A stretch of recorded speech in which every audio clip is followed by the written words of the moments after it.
নমস্কার, আমি সুস্মিতা। স্বাদে আর আহ্লাদের আরও একটি পর্বে আপনাদের স্বাগত। আজ বানাবো সরসো দা শাক বা সর্ষে শাক পাঞ্জাবি স্টাইলে। পাঞ্জাব প্রদেশের এই সর্ষে শাক সাথে মকাইয়ের রুটি ভীষণ বিখ্যাত, ওদের ভীষণ প্রিয়। শুধু পাঞ্জাবি বলে নয়, ও নর্থ ইন্ডিয়ার মোটামুটি সমস্ত মানুষজনই শীতকালে কিন্তু এটা খেতে খুব পছন্দ করে। তো আজ সেটাই বানিয়েছিলাম, মকাইয়ের রুটি আর সর্ষে শাক। চলুন আপনাদের সাথে শেয়ার করি। এর জন্য আমি সর্ষে শাক নিয়ে নিয়েছি। ফুল হওয়া সর্ষে শাকগুলো কিন্তু নেওয়া যাবে না, মানে যেগুলো বড় হয়ে গেছে, এরকম ছোটো ছোটো পাতা দেখে নেবেন, কচি পাতা, তাহলে কিন্তু তিতকুটে ভাবটা লাগবে না।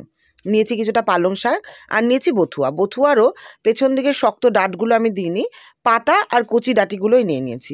এক্ষেত্রে একটু বলবো, সর্ষে শাক যতটা নেবেন বথুয়াও ততটা নেবেন, পালং তার ডবল নেবেন। ভালো করে ধুয়ে ছোট ছোট করে কুচিয়ে নিয়ে আমি কুকারে নিয়ে নিয়েছি। সরসো কা শাক বা সর্ষে শাক পাঞ্জাবে কিন্তু অথেন্টিকলি হান্ডিতে রান্না হয়। সবার বাড়িতে তো হান্ডি অ্যাভেলেবেল থাকে না, আর সময়টাও অনেকটা লাগে, তাই আমি আজ কুকারে করে দেখাচ্ছি। তো কী করেছি, কুকারে একটু সর্ষে শাকের ওপর একটু নুন, একটু আদা কুচি, একটু রসুন কুচি দিয়ে সামান্য একটু জল দিয়ে আমি গরম হতে দিয়েছি। তারপরে জলটা গরম হয়ে গেলে একটু কাঁচা লঙ্কা দিয়েছি, দিয়ে ভালো করে নাড়াচাড়া করে কুকারের ঢাকনাটা আটকে 3টে সিটি দিয়েছি। একটু জল দিয়ে গরম হয়ে তারপর সিটিটা আটকানোর কারণ হচ্ছে, মানে ঢাকনাটা আটকানোর কারণ হচ্ছে, দেখুন শাকগুলো তো খুব ছোটো ছোটো করে কুচোনো, প্রথমেই আটকে দিলে প্রথম যে উবাল আসবে বা যে উতল আসবে তাতে কুকারের সেফটি ভালভটা আটকে গিয়ে দুর্ঘটনা ঘটার চান্সেস থাকে। তো প্রথমেই যদি আপনি একটা ফুট দিয়ে নেন, তাহলে কী হবে, শাকগুলো একটু মিয়ে যাবে আর ওগুলো কিন্তু একদম সেফটি ভালভে ঢোকার ভয় থাকবে না। তো যাই হোক, 3টে সিটি দিয়ে পুরো প্রেশারটা রিলিজ হওয়া পর্যন্ত আমি অপেক্ষা করেছিলাম। তারপরে প্রেশার কুকারটা খুলে একটু জল আমি ওপর থেকে কমিয়ে নিয়েছি, নিয়ে এই রকম জল থাকা অবস্থায় আমি কিন্তু পটাটো ম্যাশার দিয়ে ভালো করে এটাকে একদম ম্যাশ করে নিচ্ছি। অনেকেই কিন্তু এই সর্ষে শাকটা মিক্সিতে পেস্ট করে রান্না করেন, কিন্তু আপনাদের বলবো মিক্সিতে পেস্ট করে রান্না করলে কিন্তু একটা বাটার ফিলিং আসবে, মোটেও কিন্তু সর্ষে শাকের অথেন্টিক টেস্ট আপনারা পাবেন না।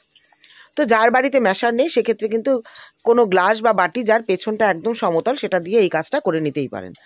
এরপরে পেস্ট হয়ে গেলে আমি এর মধ্যে দিয়ে দিলাম মকাইয়ের আটা। এটা কিন্তু একদম স্কিপ করা যাবে না। সরষে কা শাকে মকাইয়ের আটা কিন্তু ভীষণ জরুরি। মকাইয়ের আটাটা দিয়ে খুব বেশিক্ষণ ওয়েট করবেন না, সাথে সাথে এটাকে মিশিয়ে নেবেন। মকাইয়ের আটা দিলে কিন্তু এর টেস্টটা অনেক অংশে বেড়ে যায়। ভালো করে মকাইয়ের আটা দিয়ে এটাকে আপনি নাড়াচাড়া করে নেবেন। তারপরে এবার কিন্তু সোমবারের পালা।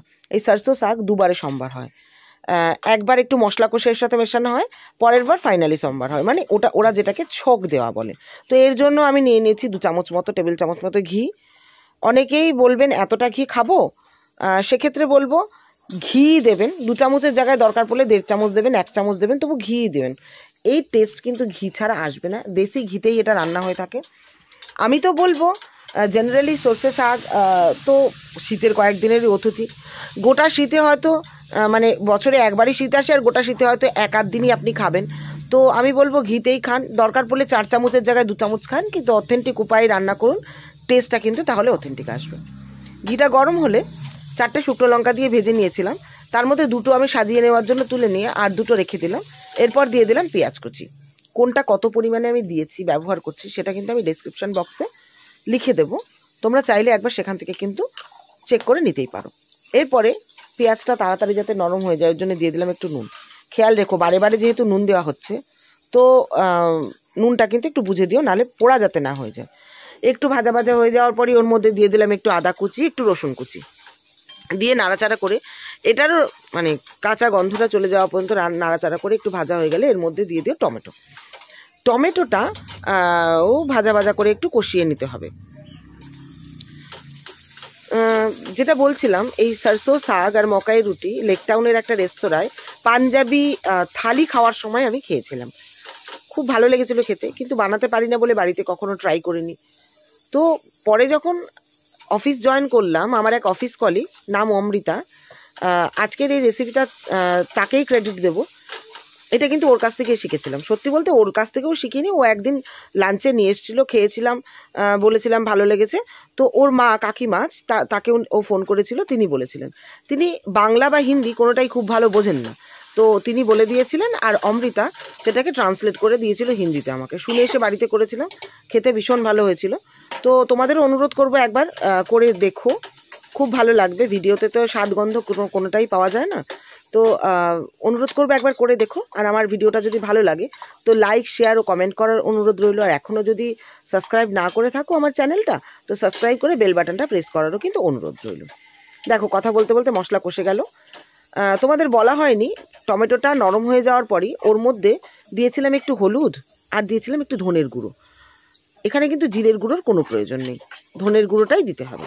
দেখো এই এতক্ষণ পর্যন্ত কিন্তু কুকারের মানে গ্যাসের স্টিমটা একদম লো ছিল। তোমরা যদি চাও সেক্ষেত্রে কিন্তু বন্ধ করে রাখতে পারো, যদি ভাবো পুড়ে যাবে। আর যেটা বললাম না যে সর্ষে শাকগুলো ম্যাশ করার আগে একটু জল আমি তুলে নিয়েছিলাম, মানে আমার মনে হয়েছিল একটু বেশি জল আছে, সেটা তুলে নিয়েছিলাম। এখন কিন্তু আমি সেই জলটাই একটু একটু করে, পুরোটা না এই 2 হাতা মতো মিশিয়ে দিলাম ওই শাকের সেদ্ধ জলটাই। তো আর দিয়ে দিলাম একটু গরম মশলা, দিয়ে ভালো করে নেড়ে চেড়ে মিশিয়ে তোমার এই রকম কনসিস্টেন্সি পর্যন্ত ওটাকে আনতে হবে। সেক্ষেত্রে তোমার 2 হাতার জায়গায় 3 হাতাও লাগতে পারে, অথবা 1 হাতাও লাগতে পারে, একটু বুঝে দিও। এইবার হলো সেকেন্ড ছোকা বা সেকেন্ড সম্বার দেওয়ার পালা। নিয়ে নিলাম আরও 1 চামচ ঘি। এর মধ্যে ওই শুকনো লঙ্কাগুলো ফাটিয়ে দিয়ে দিলাম, দেবো একটা ছোট্ট কাঁচা লঙ্কা ফাটিয়ে, আর দেবো একটু হিং। তোমরা যদি ঝাল পছন্দ করো, যেমন দেখো সর্ষে শাকটা কিন্তু একটু ঝালঝালি ভালো লাগে, সেক্ষেত্রে কিন্তু এই পর্যায়ে একটু লঙ্কার গুঁড়ো তোমরা দিতেই পারো, সেটা কিন্তু খেতে আরও বেশি ভালো লাগবে। আজকে আমার কর্তামশাইটা জিভে ঘা উয়া করছিল, খেতে পারবে না দেখে আমি আর লঙ্কার গুঁড়োটা ব্যবহার করিনি। দেখো বাটিতে আমি সর্ষে শাকটা বেড়ে নিয়েছি, এর মধ্যে এর ওপর থেকে আমি ছড়িয়ে দেবো এই সম্বারটা।